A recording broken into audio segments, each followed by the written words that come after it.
O Coliseu silenciou. A multidão que antes aplaudia torturas e gritava por sangue, agora prendia a respiração. Diante deles, um velho apóstolo, curvado pelo tempo, mas firme como rocha. João, o último dos 12, condenado pelo Império Romano. O crime, amar a Cristo. O julgamento, falso. A sentença, mergulhar vivo em um caldeirão de óleo fervente no centro de Roma.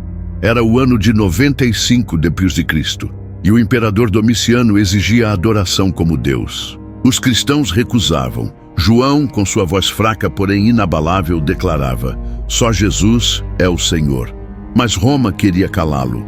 As chamas estavam prontas. O óleo borbulhava. Os soldados o amarraram. A multidão esperava por gritos, mas o que viria a seguir não foi morte, foi milagre. João era mais do que um seguidor. Era íntimo de Jesus.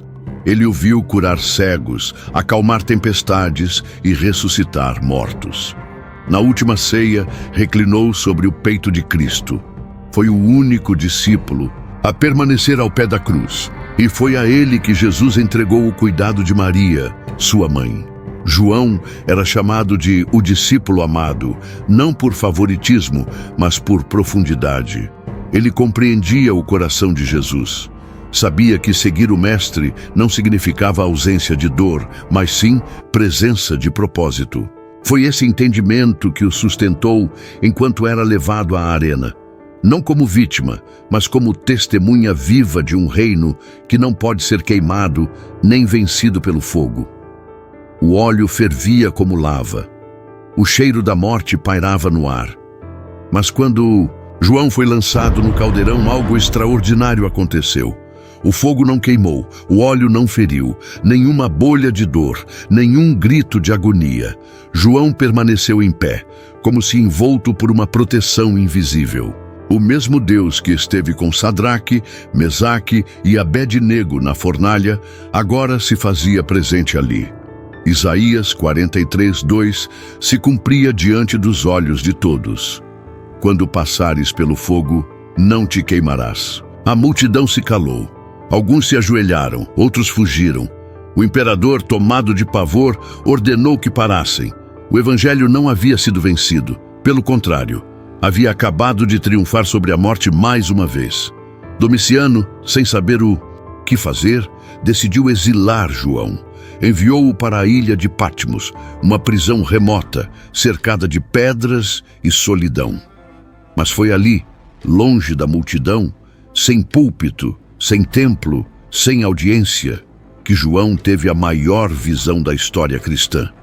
Patmos se tornou o cenário do livro do Apocalipse. Ali, ele viu o trono de Deus, os 4 seres viventes, os anjos ao redor, o Cordeiro vitorioso, o juízo final e a nova Jerusalém. Deus mostrou a João o fim dos tempos, as batalhas espirituais e a vitória final do bem sobre o mal.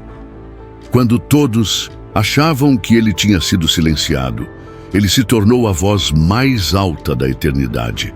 A Bíblia não relata diretamente o episódio do caldeirão, é verdade, mas os pais da igreja, como Tertuliano, Jerônimo e Eusébio, documentaram o milagre como fato amplamente reconhecido entre os primeiros cristãos. A tradição, passada de geração em geração, reforça a realidade de um Deus que não abandona seus servos, mesmo diante da fornalha. A ausência do relato bíblico não anula o impacto do testemunho.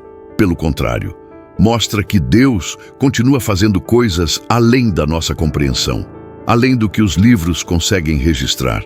E se ele preservou João no meio do fogo, também pode te preservar no meio da tua guerra.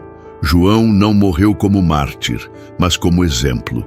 Viveu até o fim de seus dias como uma voz profética e pastoral. De volta a Éfeso, já muito velho, era carregado para os cultos cristãos. Sua mensagem era simples: filhinhos, amai-vos uns aos outros. Ele sabia que o amor era a essência do evangelho.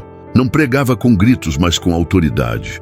Não usava espadas, mas tocava corações. Ele havia enfrentado imperadores, mas sabia que a batalha mais importante era contra a frieza da alma. João entendeu que o maior milagre não era sair do caldeirão vivo, mas permanecer fiel até o fim, com o coração puro, as mãos limpas e os olhos fixos em Cristo. E hoje, será que o óleo ainda queima? Talvez o teu caldeirão não seja literal, mas emocional. Talvez você esteja sendo fervido por crises, pressões, perseguições, injustiças. O mundo não mudou tanto. Ainda há impérios tentando silenciar os que creem. Mas a verdade permanece. Deus ainda caminha com seus filhos no meio do fogo. Você não está sozinho. Mesmo quando tudo parece perdido, há uma presença invisível que te envolve. Não é sobre não sofrer, é sobre não ser consumido. O apóstolo Paulo escreveu: somos atribulados por todos os lados, mas não desanimamos. 2 Coríntios 4:8. João viveu isso. E você também pode viver. A história de João é um convite, um chamado para confiar, para crer, para entregar tudo. João não sobreviveu ao óleo porque era especial. Ele sobreviveu porque era entregue. Porque o céu tinha mais a revelar por meio da sua vida. E se Deus te deixou de pé até hoje, é porque tua missão ainda não terminou.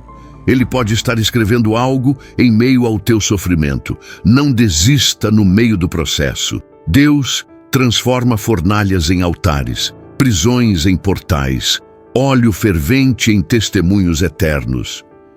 E se hoje você sente que precisa voltar de verdade, essa é a hora. Talvez você tenha se afastado dos caminhos. Talvez nunca tenha se entregado totalmente.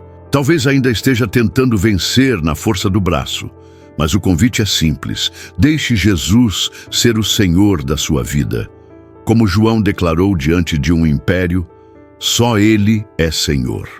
Se você deseja isso, escreva agora nos comentários: eu te aceito, Senhor Jesus, como meu único e suficiente Salvador. Essa decisão pode mudar tudo, não porque você vai deixar de enfrentar fogo, mas porque agora você terá alguém dentro dele com você. João venceu. Venceu a perseguição, o exílio, a dor e a morte. Não porque era forte, mas porque estava cheio de fé. A vida dele é a prova de que Deus ainda preserva e que aqueles que se mantêm firmes até o fim receberão a coroa da vida. Tiago 1:12. A história do caldeirão de óleo fervente é mais do que um milagre antigo. É uma mensagem viva para todos que estão passando por provações.